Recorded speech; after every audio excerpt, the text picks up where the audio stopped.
Welcome to NTD News Today. I'm Kevin Hogan. Let's take a look at our top stories. A federal judge blocking a Trump-era border rule and allowed authorities to return illegal border crossers back to Mexico. Now what happens?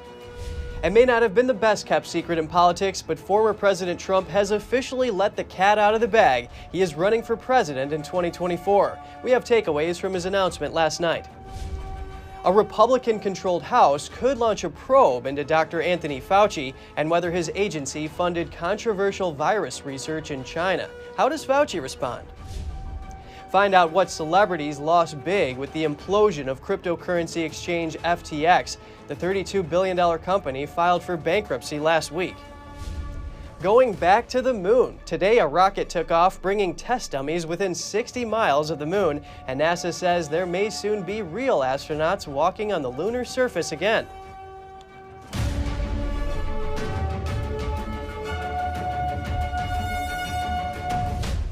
In Los Angeles this morning, at least 20 police recruits were injured during their morning run when a car plowed into them. Ambulances arrived at the scene to take the injured to the hospital. 2 are now in serious condition.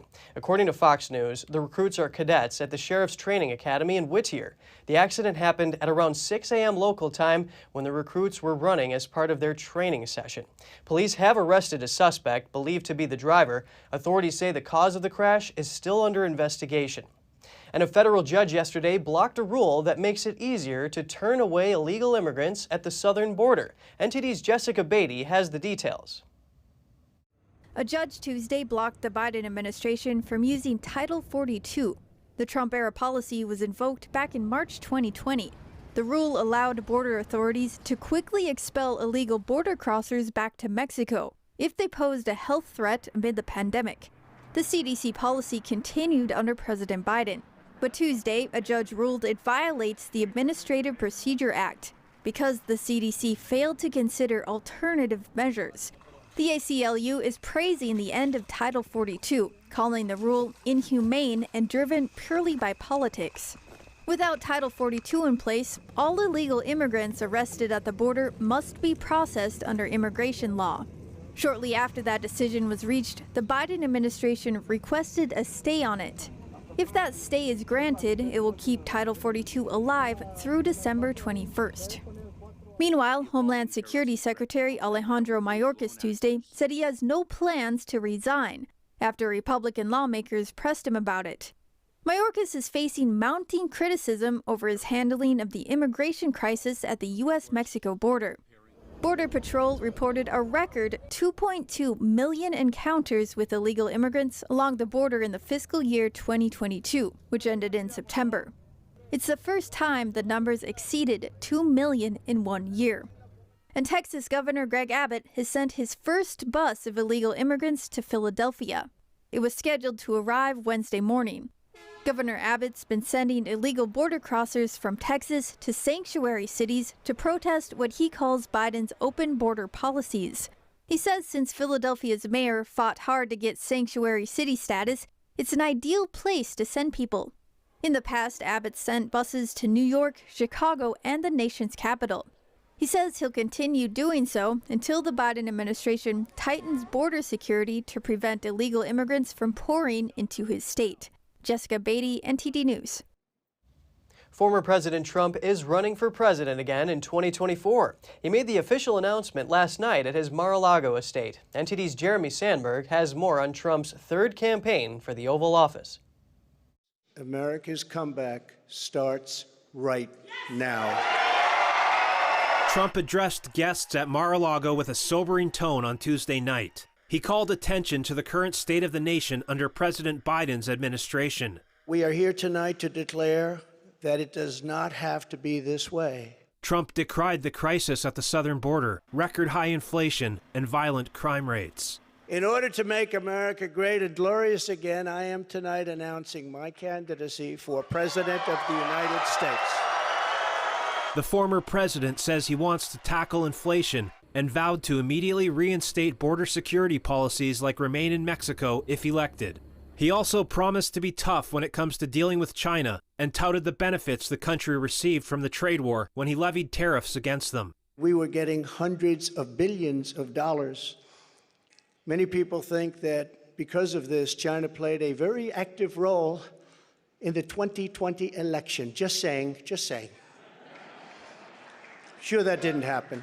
If Trump wins another presidential bid, it would make him only the second president in history to serve non-consecutive terms.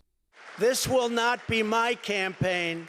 This will be our campaign altogether. He described the task as being not for any one individual, but as a movement involving all walks of life, ethnicities, and political backgrounds. We love both sides. We're going to bring people together. We're going to unify people.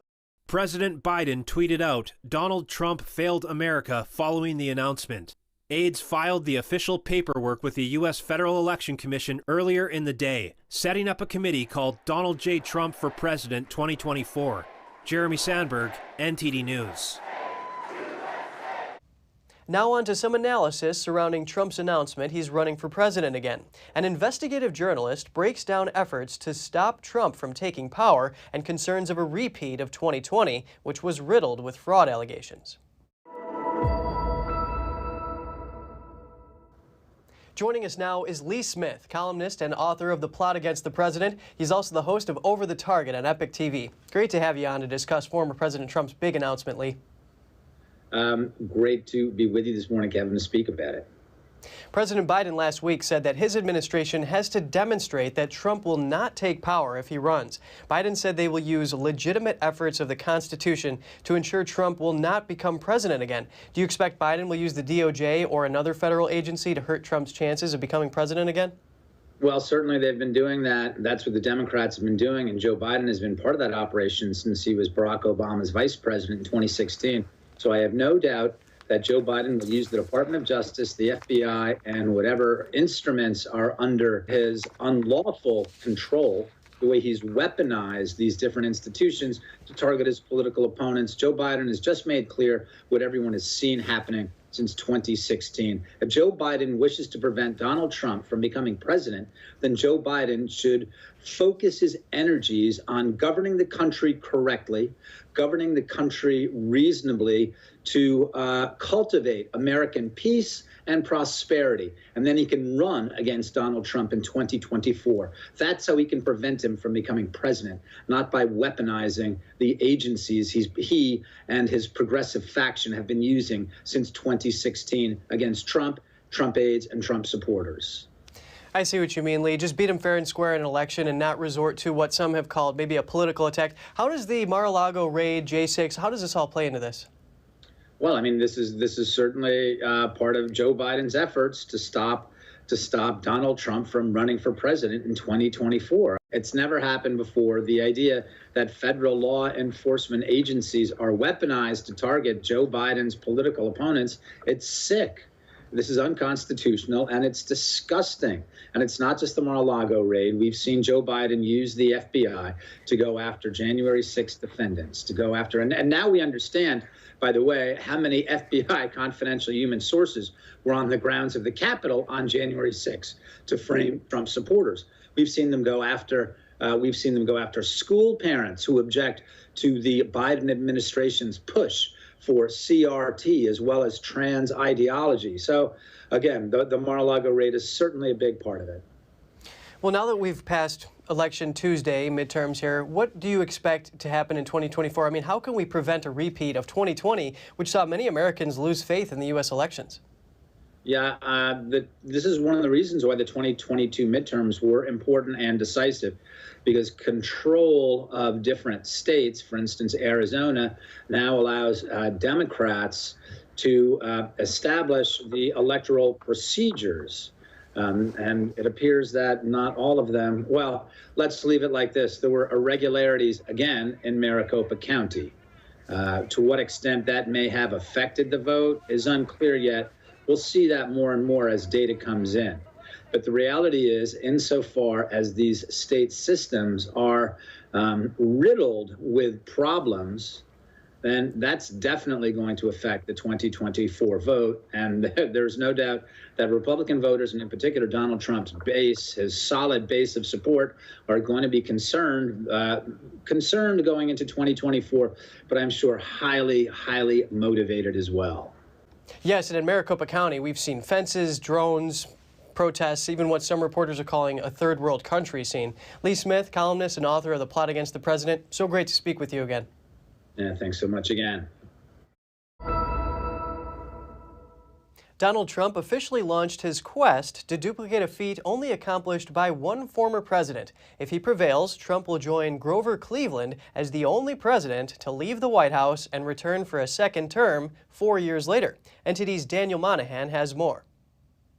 4 of America's past presidents have tried to win a second term after losing re-election. Martin Van Buren and Herbert Hoover both attempted it, but both failed to regain the Republican nomination following defeats after their first term. Meanwhile, Theodore Roosevelt's quest to regain the presidency as a third-party candidate was unsuccessful. Before becoming president, Cleveland had served as governor of New York and mayor of Buffalo. He was first elected president in 1884 before losing in 1888 and winning again in 1892. In 1884, he narrowly defeated James G. Blaine to earn his first term. Cleveland was the only president to be married in the White House. His first child was also born in the White House, which hasn't happened since. Cleveland cracked down on railroad companies that illegally annexed federal land in the West. He also signed the Interstate Commerce Act into law. This was the first measure to establish federal regulation of the railroads and led to the creation of more government agencies. Cleveland also signed the Dawes Act of 1887. That authorized the government to break up tribal land. The result was the seizure of more than 90 million acres of tribal property from Native Americans. When he ran for a second term in 1888, Cleveland was defeated by Republican Benjamin Harrison. He and his wife then moved to New York City. However, Cleveland eventually found life as a private citizen unfulfilling and decided to run against the unpopular Harrison. He received his party's nomination, won the election, and the rest is history. Daniel Monahan, NTD News. As Trump preps for 2024, the recent midterms have yet to wrap up. A new development in Georgia. Senator Raphael Warnock and his Democratic Party allies have sued Georgia over early voting in the state's Senate runoff vote. The state decided on 5 days of early voting, but Warnock's team wants 6. The runoff between Warnock and Republican challenger Herschel Walker is set for December 6th. The early voting day in question is Saturday, November 26th. The Georgia Secretary of State's office said the day falls too close to Thanksgiving and violates state law. Warnock's team argues that the law only applies to primaries and general elections, not runoffs. They want counties to be allowed to begin early voting on the 26th. The state overhauled its election laws following the controversial 2020 presidential election and 2 runoffs for the Georgia Senate. One of the reforms shortened the wait for a runoff from 9 to 4 weeks, which is why it's now close to Thanksgiving. Despite the runoff in uncalled House districts, the new Congress is gearing up. Dr. Anthony Fauci responds to the possibility of a probe by House Republicans. He says he has no problem at all with it. The White House medical advisor said during a summit in Boston, quote, "I'd be more than happy to discuss anything that we've done over the last several years with this outbreak, since I have nothing to hide and I can defend everything we've done." Several prominent Republicans, including Congressman Jim Jordan, have said they plan on investigating Fauci. It would focus on whether Fauci's agency funded controversial virus research in China. Republican Congressman James Comer, the ranking member of the House Oversight and Reform Committee, has also said he will investigate Fauci. Comer said this is regardless of whether Fauci retires or not. Turning to Los Angeles, County Sheriff Alex Villanueva won't be given a second term. He conceded as his opponent's lead in the sheriff's race continued to grow. It makes former Long Beach Police Chief Robert Luna the new LA County Sheriff. Luna's campaign says he plans to reform and modernize the sheriff's department and jails and ensure employee and deputy wellness, as well as address homelessness and property crime. Villanueva blamed his loss on the media's coverage of so-called deputy gangs within the sheriff's department, which he has repeatedly denied exist. He says his main achievement over his term was opening a window into corruption in LA County. He says the county fought tooth and nail to have that window shut. Villanueva said he would spend the next 2 weeks visiting the entire sheriff's department and thanking everybody. He said tearfully at a press conference that they're the true heroes. Several sheriffs in Oregon said they will not enforce the state's new gun law that places a limit on magazine capacity, arguing that the provision violates the Constitution's Second Amendment. Oregon voters approved the Reduction of Gun Violence Act during the recent midterm elections. The rule outlaws magazines that hold more than 10 rounds, similar to rules that have been implemented in New York, California, and other Democrat-controlled states. Several county sheriffs have publicly announced they won't enforce the law or parts of the law. Sheriff Cody Bowen of Union County in northeastern Oregon told Fox News that the problem is not magazine capacity or background checks, but mental health awareness and behavioral health illness. He also said there's no way to enforce the magazine limit and that it wouldn't reduce shootings anyway. Over to Philadelphia, a Pennsylvania House of Representatives committee is trying to impeach the city's district attorney, Larry Krasner. They have 2 articles of impeachment against him. The articles blame Krasner for increasing Philadelphia's crime by being soft in his prosecution. They accuse him of obstructing their impeachment investigation. A report from the House says between January 1st, 2021 and the middle of this October, just shy of 1,000 people have died from homicide in Philadelphia. There were about 560 homicide deaths in 2015 and 2016 combined. Krasner responded to the House committee in a letter. In it, he said, quote, "All leading criminological reports show zero correlation between crime and progressive reform prosecution." He also says every decision he makes as district attorney is with the goal of seeking justice and improving public safety. And up next, meet the engineers behind NASA's Artemis 1 moon rocket. They spent years helping to make the launch possible. We have that and more just after this short break.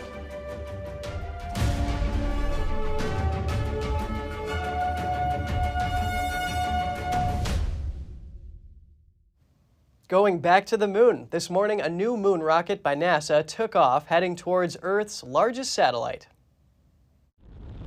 And liftoff of Artemis 1. NASA's new moon rocket blasted off on its debut flight on early Wednesday. It had 3 test dummies aboard, which brings the U.S. a big step closer to putting astronauts back on the lunar surface for the first time since the end of the Apollo program 50 years ago. NASA plans to put real astronauts back on the moon's surface by 2025. The 32-story Space Launch System, or SLS rocket, surged off the launch pad from the Kennedy Space Center in Cape Canaveral to send its Orion capsule on a 3-week test journey. About 90 minutes after launch, the rocket's upper stage fired thrusters, propelling Orion out of the Earth's orbit, on course for the moon. That put the capsule on track for a 25-day flight that will bring it within 60 miles of the lunar surface. Today we got to witness the world's most powerful rocket take the Earth by its edges and shake the wicked out of it. And it was quite a sight. It's quite a sight. The moonshot follows nearly 3 months of fuel leaks that kept the rocket bouncing between its hangar and the pad. Also back-to-back hurricanes. The rocket was forced back indoors by Hurricane Ian at the end of September, but later stood its ground outside as Nicole swept through last week with gusts of more than 80 miles per hour. But why are we trying to go back to the moon? Because our call is we're going out to explore the heavens. And this is the next step. Learn how to live on the moon in order to prepare to send humans all the way to Mars. This moon undertaking is Apollo's successor program, and it's called Artemis. Artemis is the ancient Greek goddess of the hunt and Apollo's twin sister. Spectators at Spaceview Park, directly across from the launch pad, cheered as Artemis 1 blasted off into the night sky. One of them was a former NASA employee who worked on the Artemis rocket. He says he knows hundreds of others who worked together to make this work. So dedicated and diligent to make it work right. And that's what I thought about, and tears came to my eyes. I have to admit it, but I just was overwhelmed. The Orion capsule is expected to splash down into the Pacific Ocean on December 11th. NASA's new Artemis 1 rocket is the most powerful rocket yet, and it's the culmination of years of work for hundreds of people. Let's take a look at what's gone into the project. Behind NASA's Artemis 1 project are hundreds of workers. Many of them are based in 2 major facilities, one in Mississippi and one in Louisiana. A manager says the workers all live in those regions. And so when we think about the technology and the advanced technology of space travel and large liquid rocket engines and astronauts sitting on top of these engines and flying into space safely. And that's being done by Mississippians. That's being done by Louisianans. Many of the workers are second or even third generation, meaning their parents or grandparents also worked on NASA's space programs. An engineer says they take pride in that. Workforce is very important, right? We can't do this. This wasn't a one or a two-person job. This was teams of hundreds of people that came in, that different backgrounds, different experiences, that all made this happen together. So this area has that kind of talent.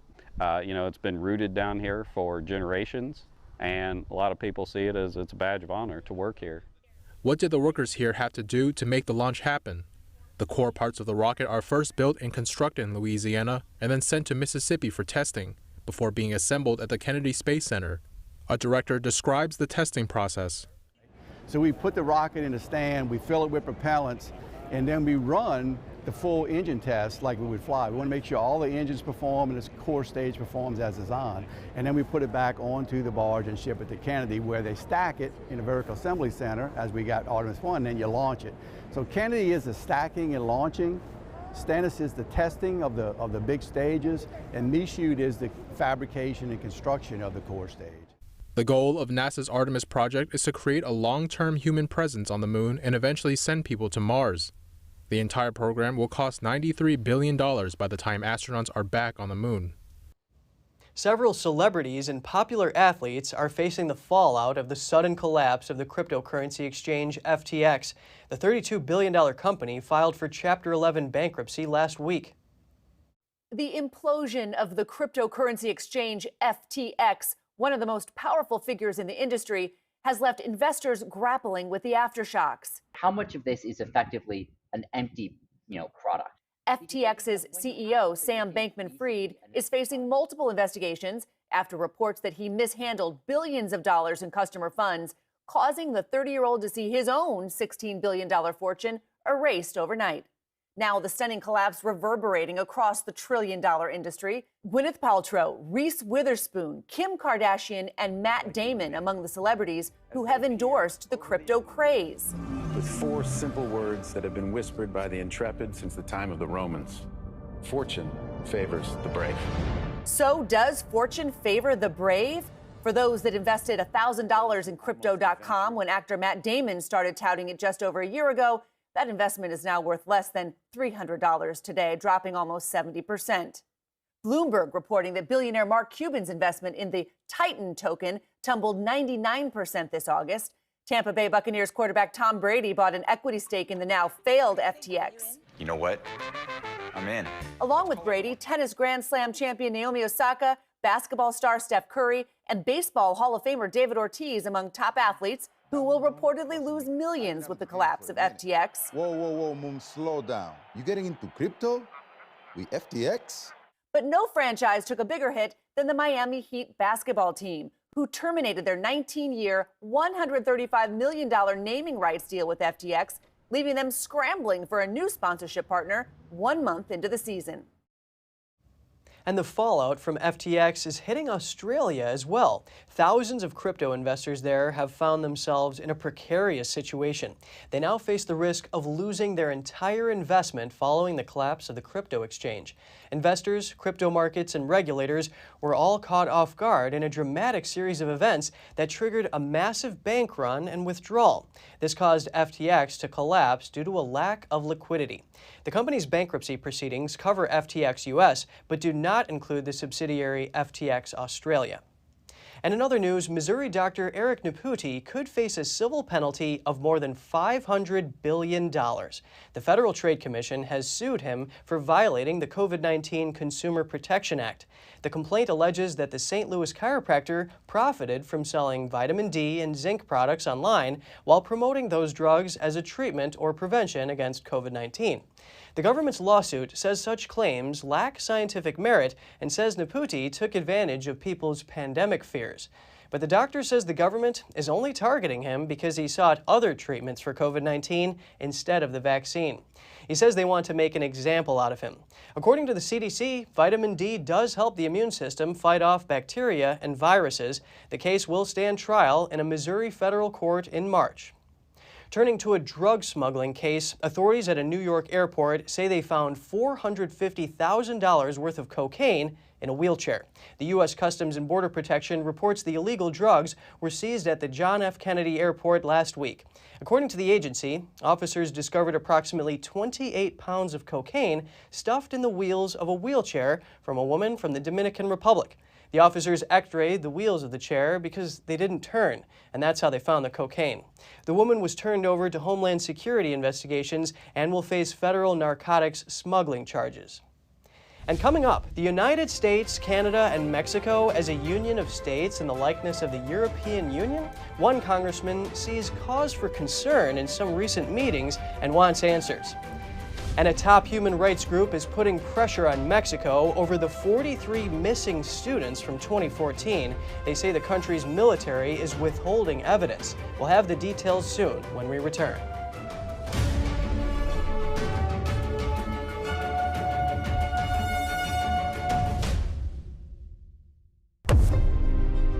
What most people know from Christopher Columbus is that in 1492, Columbus sailed the ocean blue. There's so much more to the story of Columbus that today very few people know the actual story of Columbus. For example, Columbus had more than one voyage to America, which is shocking for most people to discover, but the reality is he had 4 voyages. And today, in modern culture, there's a lot of people very critical of Christopher Columbus. In fact, over the last couple of years, when there was a movement to tear down statues, Christopher Columbus had over 600 statues erected to him around the world, and the vast majority of those statues were torn down, were vandalized. But they're really tearing down these monuments of Columbus without even knowing what Columbus even did. Right, and so let's go through this, because some of the accusations we hear today is, right, Columbus enslaved the Native Americans. You hear a lot of negative things today, so let's just back up.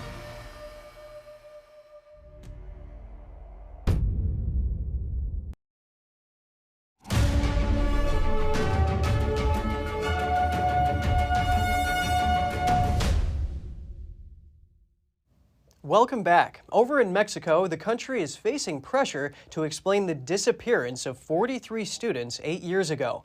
Investigations suggest that this could be a state crime. Here's the story. The Inter-American Commission on Human Rights, or IACHR, is turning up the heat on Mexico over the 43 students who went missing in September 2014. The human rights body has a message for the Mexican government.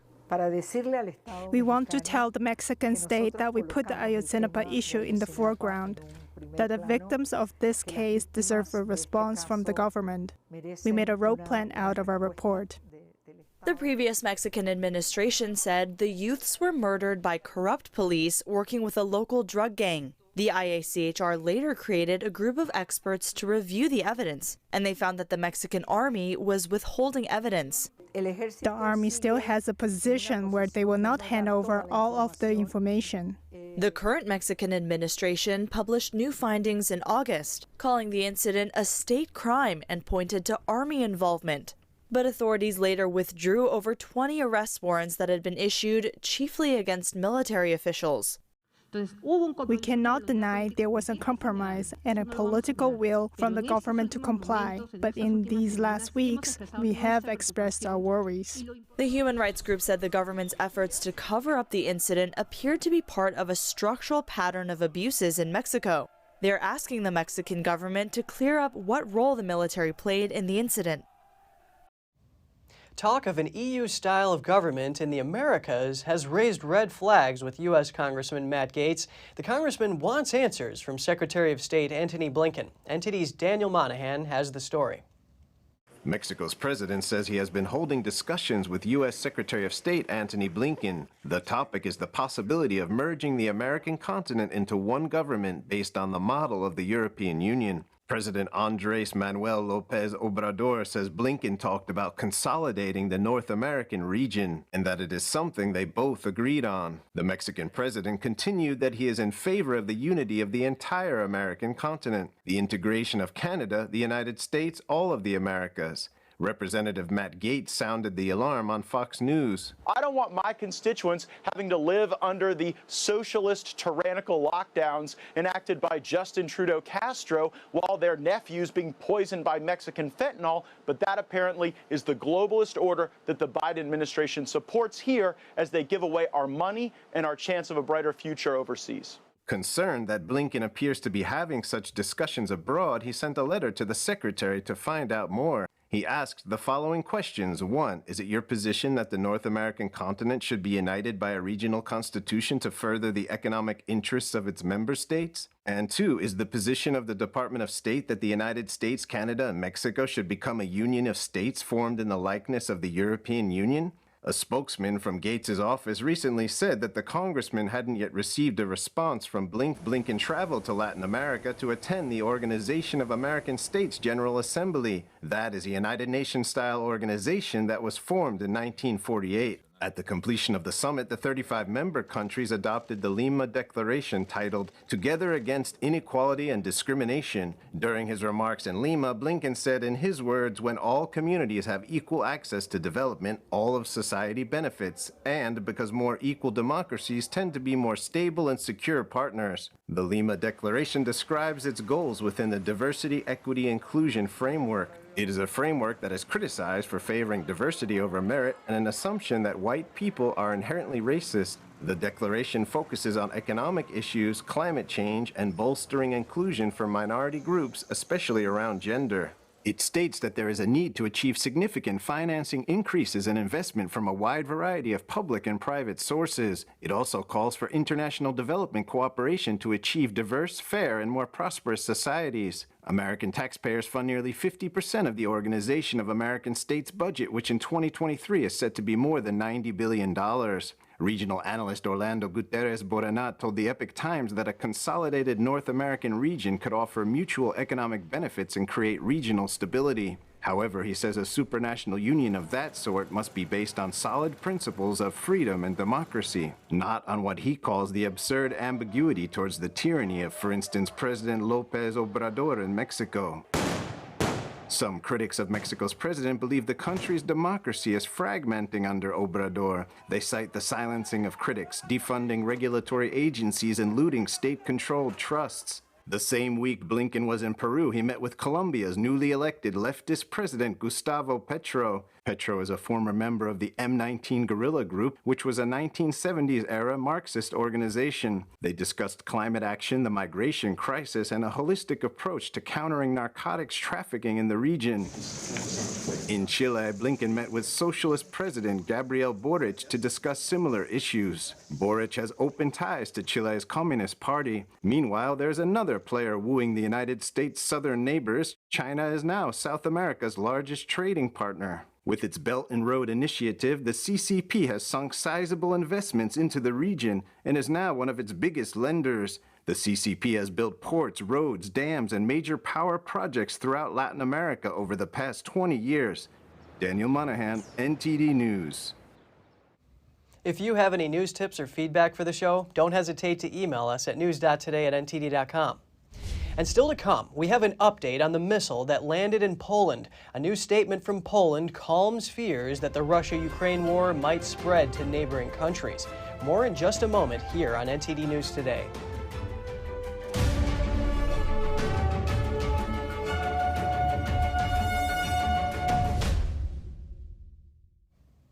A missile hit Poland during an exchange of fire between Russia and Ukraine. Poland and NATO now say the blast may have been a stray from Ukrainian air defense forces, not a Russian strike.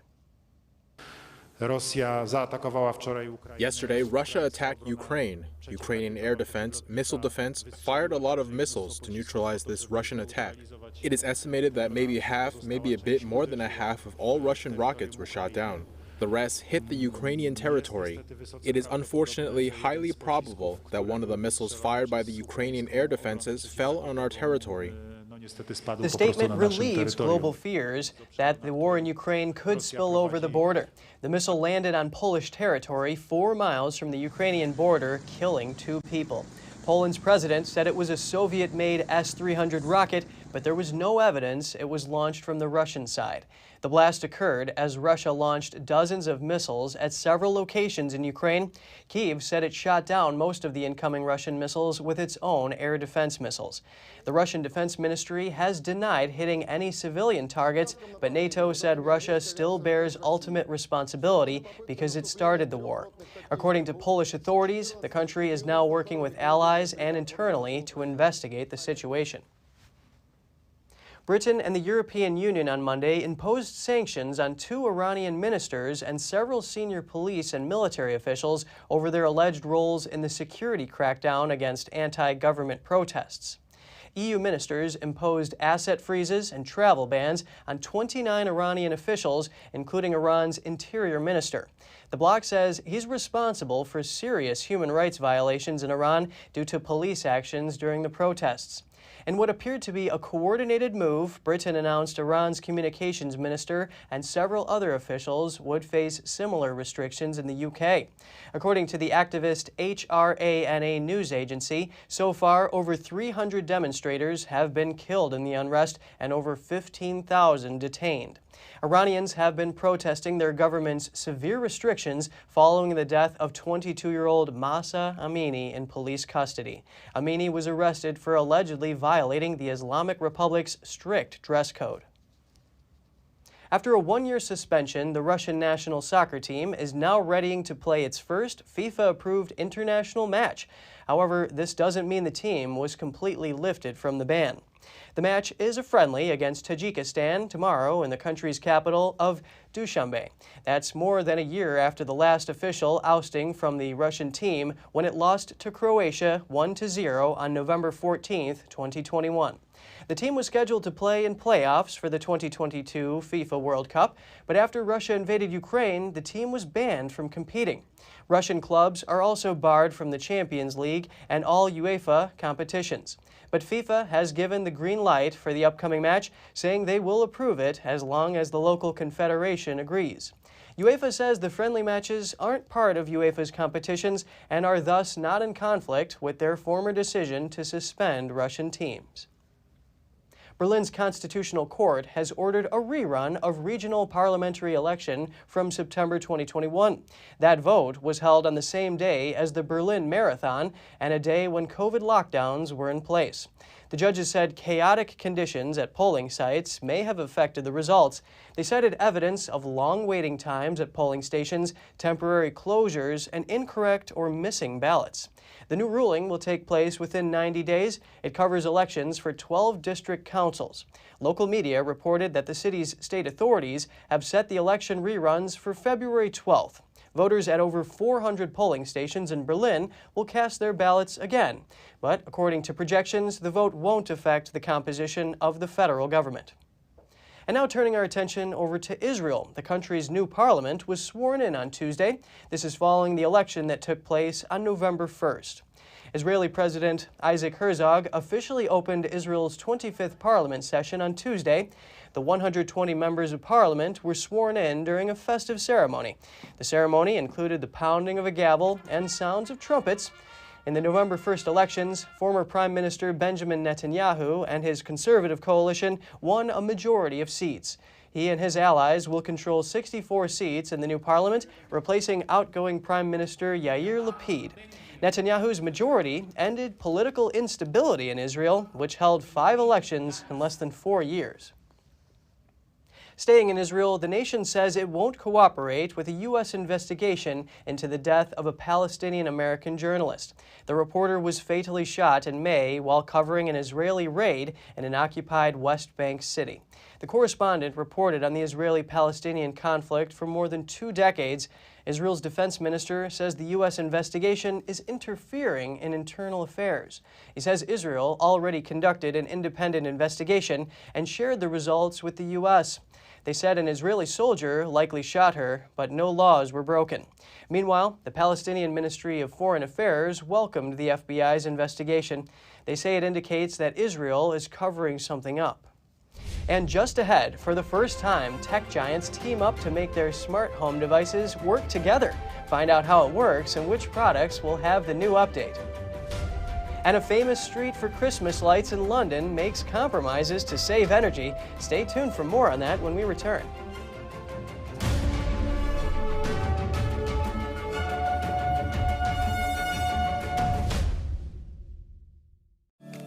Welcome to RenBiz.com, the education and career program where parents rule.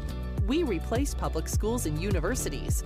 We are for ages 6 to 100. Never any big student loans with us. You graduate with a traditional diploma, a university degree, and your own family business. Adults returning to obtain better careers. Parents looking for better academic and career opportunities for their kids. At Business Occasion, you spend 50% of your time on traditional education and 50% on business education, including setting up your own family business. Learning is in your small, in-person pods of 6 to 10 students. At Renaissance Business Occasion, aka RenBiz.com, graduation means you have a degree and your own family business. Like education always should have been, a transition to getting a career.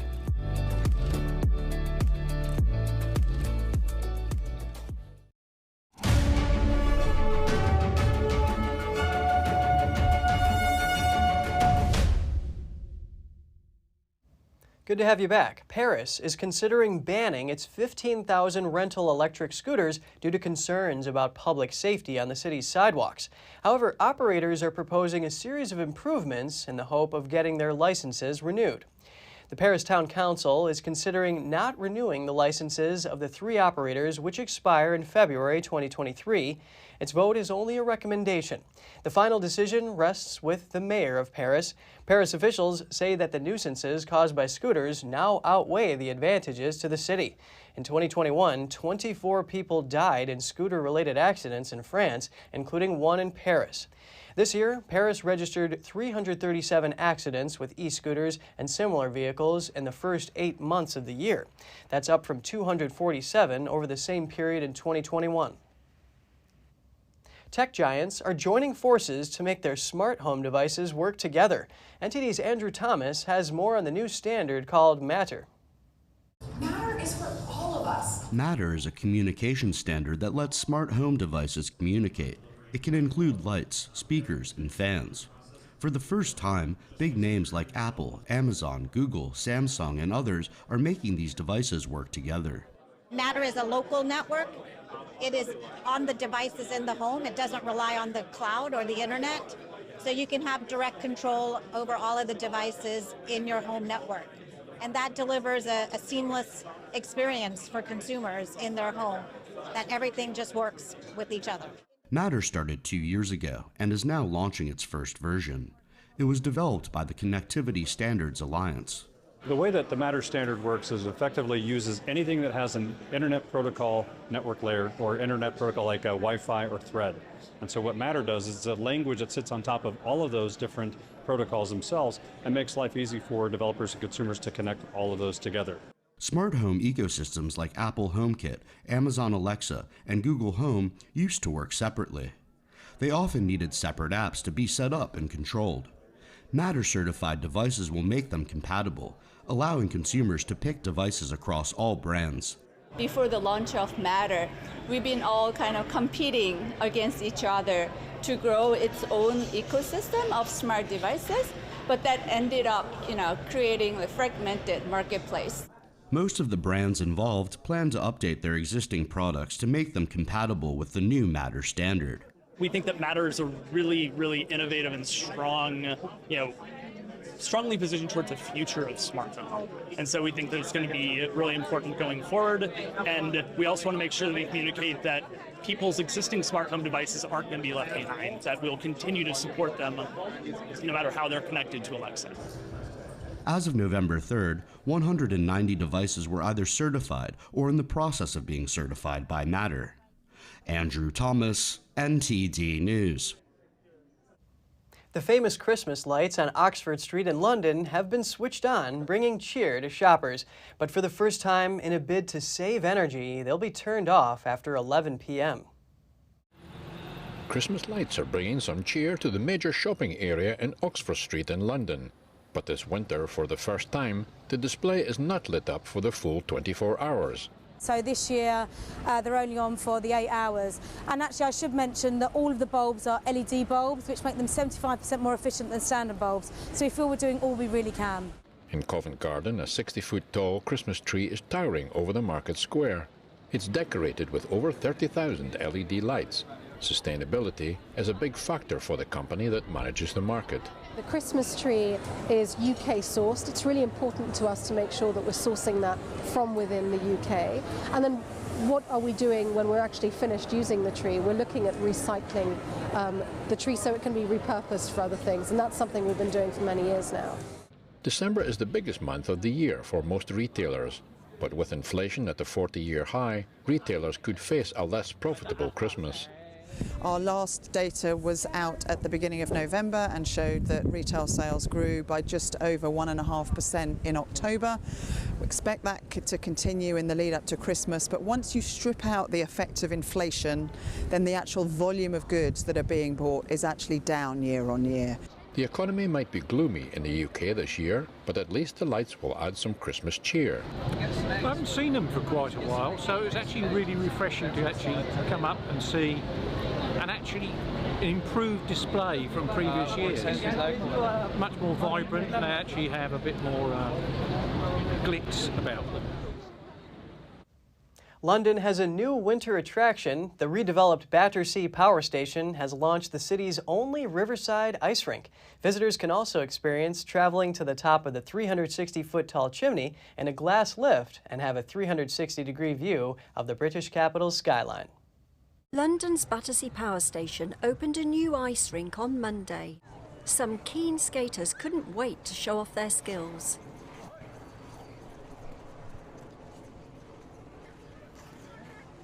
This is London's newest winter attraction, and we're incredibly excited to be bringing you glides.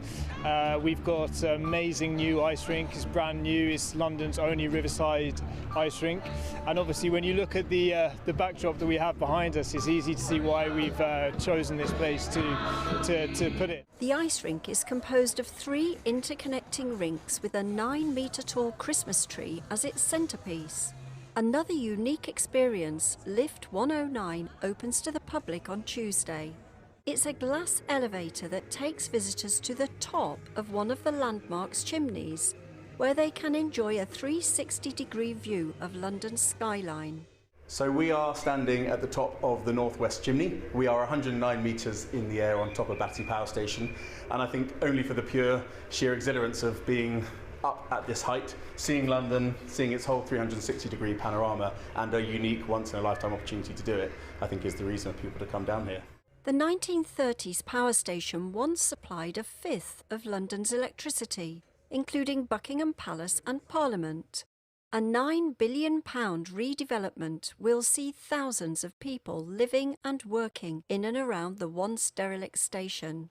And so I think for people to be able to actually now come inside the building and actually see exactly how it's been restored, brought back to life essentially for our generation now, is a really, really exciting moment. And it's not just brought back as a power station or a monument to it, it's actually now somewhere where you can come and spend your whole day. So whether it's going to a shop, going to the cinema, hotel, there's lots of different things that are going on here. I think it's a really, really exciting place to be.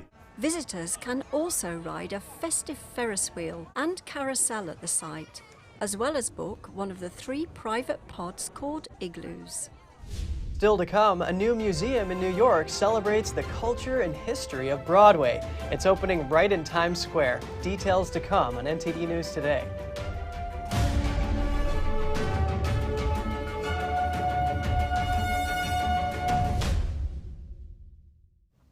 Broadway is renowned for shows like The Phantom of the Opera, The Lion King, and Wicked.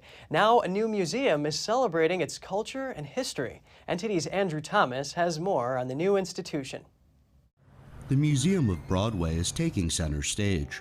Visitors can learn about the history of Broadway shows and also the making of them. What we really landed on after we talked to a couple curators and other people within the Broadway industry was 3 parts. We have the map room that tells the history of how the theater district came to be.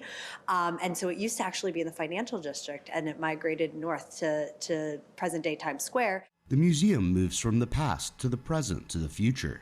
We have the timeline of Broadway, where we have exhibits of game-changing and groundbreaking shows, as well as then the actual timeline of Broadway. And then we have the making of a Broadway show, which is all of the behind-the-scenes roles that actually make a show come to life. Julie Boardman is a co-founder of the museum. She hopes visitors gain a further appreciation of Broadway. A lot of the timeline, as you're walking through this immersive timeline of Broadway, you're getting this sense of basically the art that we have today wouldn't be possible had all of these other people not paved the way and broken ground and pioneered and really changed the landscape of Broadway. It's a very uniquely American art form that's developed here. The Museum of Broadway is in the middle of Times Square, an appropriate location. It should be here, and it should be in Times Square, and we kind of pinch ourselves that we're the ones doing it, but no one ever did. So here we are. In addition to the permanent exhibits, the organizers are planning special events focused on Broadway. The museum's website says, "After the historic intermission caused by the pandemic, we cannot wait to open our doors this fall." The Museum of Broadway opened on November 15th. Andrew Thomas, NTD News. New York delis are beloved by locals and visitors alike. Now an exhibition at the New York Historical Society is exploring the origins of these eateries. NTD's Andrew Thomas has more on the legacy of latkes and latkes. The New York Historical Society is opening an exhibition called I'll Have What She's Having, the Jewish Deli. The name comes from the famous scene in the movie When Harry Met Sally. Jake Dell is the fifth-generation owner of the famed Katz's Delicatessen in New York's Lower East Side. He attended the opening of the exhibition. When we see visitors not just from around the world, but from around any parts of the city or people who've never been to us before, part of what we do is teach the history of delicatessen. And I think this place does a great job of also teaching that history. The exhibition explores American deli's Jewish roots and how Eastern European Jewish traditions became everyday norms for New Yorkers. I think the idea of the Jewish deli, right, is sort of the roots of it. It's a Jewish food tradition, but that doesn't mean it's meant, by Jewish people for Jewish people, right? It's a very much for everyone. We're New Yorkers, right? And we're all New Yorkers at the end of the day. Old institutions like Katz's and Second Avenue Deli are going as strong as ever. Many will leave the exhibit and head straight to a deli. First and foremost, you got to eat, right? And so it doesn't matter who you are, where you come from, what you do. Everyone can bond over a pastrami sandwich or a matzo ball soup or a latke. And I think that's the beauty of this food, is that it is so accessible to everyone. The exhibition is on display at the New York Historical Society until April. Andrew Thomas, NTD News. Are you someone who dreads the onset of winter? Have you ever wondered why? Is there something you can do about it? Here's Gina Marie, who brings us Strong Mind and Body.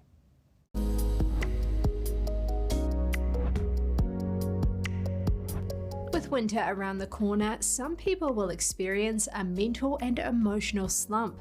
This is known as seasonal affective disorder. According to Boston University School of Medicine, an estimated 10 million Americans will suffer a range of symptoms.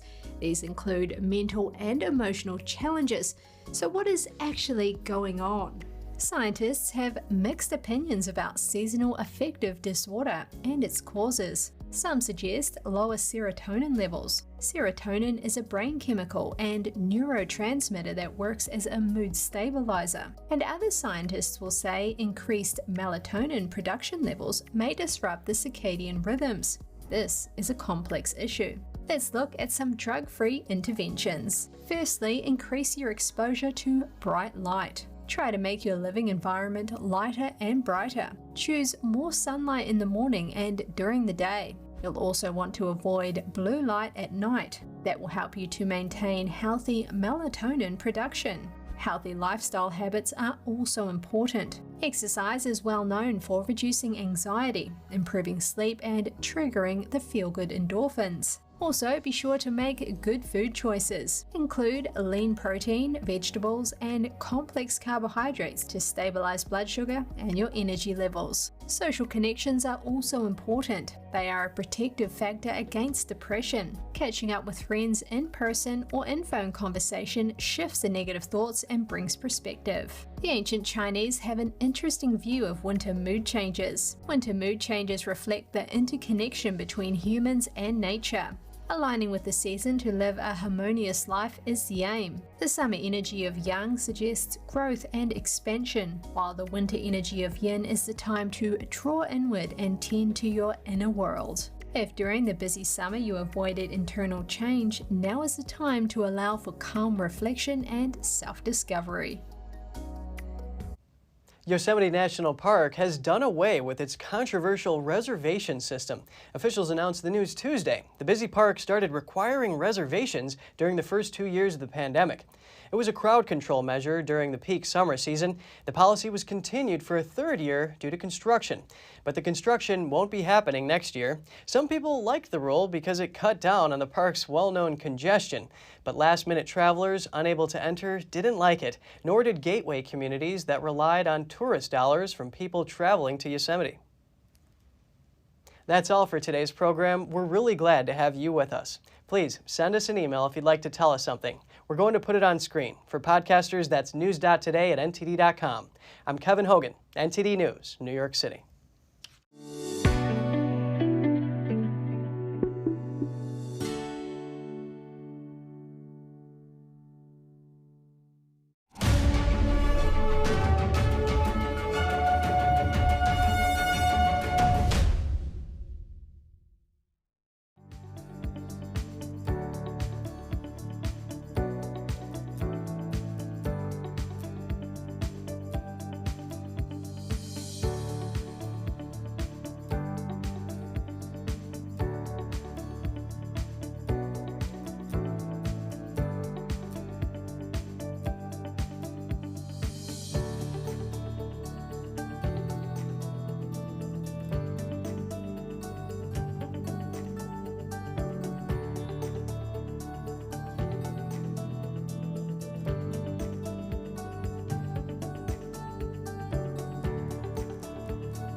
Thanks for watching us on YouTube. Did you know YouTube only keeps selective videos on its platform? So if you want to make sure you get the full picture, just subscribe to our newsletter. Go to newsletter.ntd.com and sign up. It's free.